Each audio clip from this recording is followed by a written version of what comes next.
बहुत पुरानी बात है। धारा नगरी में गंधर्वसेन नाम का एक राजा राज करता था।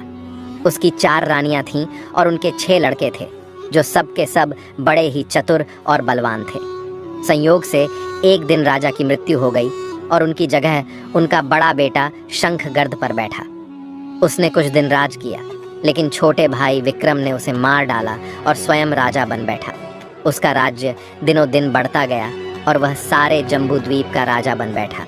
एक दिन उसके मन में आया कि उसे घूमकर सैर करनी चाहिए और जिन देशों के नाम उसने सुने हैं उन्हें देखना चाहिए।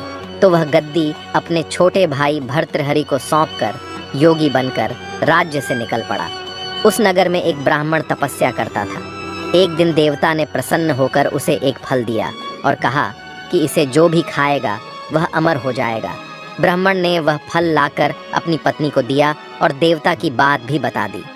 ब्राह्मणी बोली, हम अमर होकर क्या करेंगे? हमेशा भीख मांगते रहेंगे, इससे तो मरना ही अच्छा है। तुम इस फल को ले जाकर राजा को दे आओ और बदले में कुछ धन ले आओ।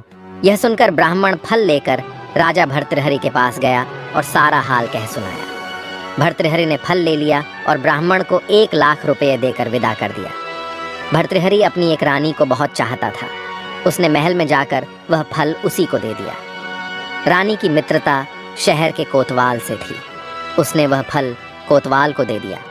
कोतवाल एक वेश्या के पास जाया करता था। वह उस फल को उस वेश्या को दे आया।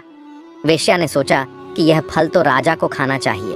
वह उसे लेकर राजा भर्तृहरि के पास गई और उसे दे दिया। भर्तृहरि ने उसे बहुत सा धन दिया, लेकिन जब उसने फल के अच्छी तरह से देखा तो पहचान लिया। उसे बड़ी चोट लगी, पर उसने किसी से कुछ नहीं कहा और महल में जाकर रानी से पूछा कि तुमने उस फल का क्या किया? रानी ने कहा, मैंने उसे खा लिया। राजा ने वह फल निकाल कर दिखा दिया। रानी घबरा गई और उसने सारी बात सच सच कह दी। भर्तृहरि ने पता लगाया तो उसे पूरी बात ठीक ठीक मालूम हो गई। वह बहुत दुखी हुआ। उसने सोचा, यह दुनिया माया जाल है, इसमें अपना कोई नहीं। वह फल लेकर बाहर आया और उसे धुलवाकर स्वयं खा लिया। फिर राजपाट छोड़ योगी का भेष बना जंगल में तपस्या करने चला गया। भर्तृहरि के जंगल में चले जाने से विक्रम की गद्दी सूनी हो गई। जब राजा इंद्र को यह समाचार मिले तो उन्होंने एक देव को धारा नगरी की रखवाली के लिए भेज दिया। वह रात दिन वहीं रहने लगा। भर्तृहरि के राजपाट छोड़कर वन में चले जाने की बात विक्रम को मालूम हुई तो वह लौटकर अपने राज्य में आया। आधी रात का समय था। जब वह नगर में घुसने लगा तो देव ने उसे रोका। राजा ने कहा, मैं विक्रम हूँ, ये मेरा राज्य है, तुम रोकने वाले कौन होते हो? देव बोला, मुझे राजा इंद्र ने इस नगर की चौकसी के लिए भेजा है। तुम सच्चे राजा विक्रम हो तो आओ, पहले मुझसे लड़ो। दोनों में लड़ाई हुई। राजा ने जरा सी देर में देव को पछाड़ दिया। तब देव बोला, हे राजन, तुमने मुझे हरा दिया, मैं तुम्हें जीवन दान देता हूँ। इसके बाद देव ने कहा, राजन, एक नगर और एक नक्षत्र में तुम 3 आदमी पैदा हुए थे। तुमने राजा के घर में जन्म लिया, दूसरे ने तेली के और तीसरे ने कुम्हार के। तुम यहाँ पर राज करते हो, तेली पाताल पर राज करता था। कुम्हार ने योग साध कर तेली को मारकर शमशान में पिशाच बनाकर सिरस के पेड़ से लटका दिया है। अब वह तुम्हें मारने की फिराक में है, उससे सावधान रहना। इतना कहकर देव चला गया और राजा महल में आ गया। राजा को वापस आया देख सबको बड़ी खुशी हुई। नगर में आनंद मनाया गया। राजा फिर राज करने लगा। एक दिन की बात है कि शांतिशील नाम का एक योगी राजा के पास दरबार में आया और उसे एक फल देकर चला गया। राजा को आशंका हुई कि देव ने जिस आदमी को बताया था कहीं यह वही तो नहीं है। यह सोचकर उसने फल नहीं खाया और भंडारी को दे दिया। योगी आता और राजा को एक फल दे जाता। संयोग से एक दिन राजा अपना अस्तबल देखने गया था। योगी वहीं पहुंच गया और फल राजा के हाथ में दे दिया। राजा ने उसे उछाला तो वह हाथ से छूटकर धरती पर गिर पड़ा। उसी समय एक बंदर ने झपटकर उसे उठा लिया और तोड़ डाला। उसमें से एक लाल रंग का हीरा निकला जिसकी चमक से सबकी आंखें चौंधिया गईं। राजा को बड़ा अचरज हुआ। उसने योगी से पूछा, आप यह लाल हीरा मुझे रोज क्यों दे जाते हैं? योगी ने जवाब दिया, महाराज, राजा, गुरु, ज्योतिषी, वैद्य और बेटी, इनके घर कभी खाली हाथ नहीं जाना चाहिए। राजा ने भंडारी को बुलाकर पीछे के सब फल मंगवाए। तुड़वाने पर सब में से एक एक लाल हीरा निकला। इतने लाल हीरे देखकर राजा को बड़ा हर्ष हुआ। उसने जौहरी को बुलवाकर उनका मूल्य पूछा। जौहरी बोला, महाराज, ये लाल हीरे इतने कीमती हैं कि इनका मोल करोड़ों रुपयों में भी नहीं नापा जा सकता। एक एक लाल हीरा एक एक राज्य के बराबर है। उसके बाद राजा ने योगी से पूछा, आप मेरे से क्या चाहते हैं?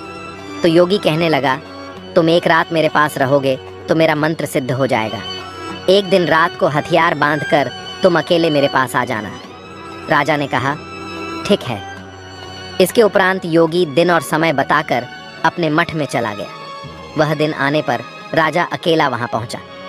योगी ने उसे अपने पास बिठा लिया। थोड़ी देर बैठकर राजा ने पूछा, महाराज, मेरे लिए क्या आज्ञा है? योगी ने कहा, राजन, यहाँ से दक्षिण दिशा में 2 कोस की दूरी पर मसान में एक सिरस के पेड़ पर एक मुर्दा लटका है। उसे मेरे पास ले आओ, तब तक मैं यहाँ पूजा करता हूँ। यह सुनकर राजा वहाँ से चल दिया। बड़ी भयंकर रात थी। चारों ओर अंधेरा फैला था। पानी बरस रहा था। भूत प्रेत शोर मचा रहे थे। सांप आ आकर पैर में लिपटते थे। लेकिन राजा हिम्मत से आगे बढ़ता गया। जब वह मसान में पहुंचा तो देखता है कि शेर दहाड़ रहे हैं, हाथी चिंघाड़ रहे हैं, भूत प्रेत आदमियों को मार रहे हैं। राजा बेधड़क चलता गया और सिरस के पेड़ के पास पहुंच गया। पेड़ पर रस्सी से बंधा मुर्दा लटक रहा था।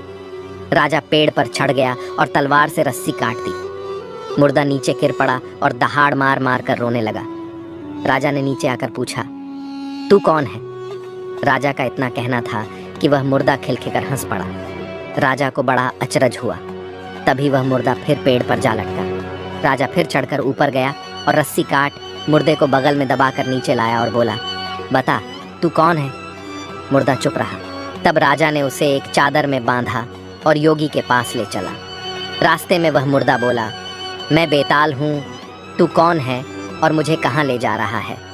राजा ने कहा, मेरा नाम विक्रम है, मैं धारा नगरी का राजा हूँ, मैं तुझे योगी के पास ले जा रहा हूँ। बेताल बोला, मैं एक शर्त पर चलूँगा, अगर तू रास्ते में बोलेगा तो मैं लौटकर पेड़ पर जा लटकूंगा। राजा ने उसकी बात मान ली। फिर बेताल बोला, पंडित, चतुर और ज्ञानी, इनके दिन अच्छी अच्छी बातों में बीतते हैं, जबकि मूर्खों के दिन कलह और नींद में। अच्छा होगा कि हमारी राह भली बातों की चर्चा में बीत जाए। मैं तुझे एक कहानी सुनाता हूँ।